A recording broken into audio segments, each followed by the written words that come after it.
ఇండస్ట్రీలో 24 క్రాఫ్ట్స్ కి ఫెడరేషన్ అవసరం అన్నారు జానీ మాస్టర్. తన వివరణతో ఫెడరేషన్ సంతృప్తి చెందింది అని, ఈ వివాదం ఇంతటితో సద్దుమణిగిందని భావిస్తున్నా అన్నారు జానీ మాస్టర్. ఏ సమస్య వచ్చినా మెగాస్టార్ చిరంజీవి ముందుంటారు. తనతోనూ శేఖర్తోనూ చిరంజీవి మాట్లాడారని, యూనియన్ సమస్యని పరిష్కరించారు అన్నారు జానీ మాస్టర్. బాలకృష్ణ కూడా స్పందించారు ఈ సమస్యపై అన్నారు జానీ. డెఫినెట్లీ 24 క్రాఫ్ట్స్కి ఫెడరేషన్ అనేది కావాలి, 100% కావాలి. సో అది కూడా నేను దృష్టిలో పెట్టుకొని నేను నాకున్న పరిధిలో నేను వివరణ ఇవ్వడం జరిగింది.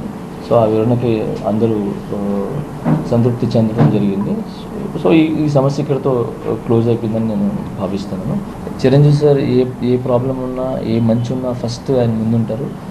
Thank you Chiranjeevi sir. ఇది ఫస్టే మీరు గమనించి పిలిపించి మమ్మల్ని కలిసేలాగా ఏమంటారు కూర్చోబెట్టి చాలా చక్కగా మమ్మల్ని ముందుకెళ్ళేలాగా చేశారు.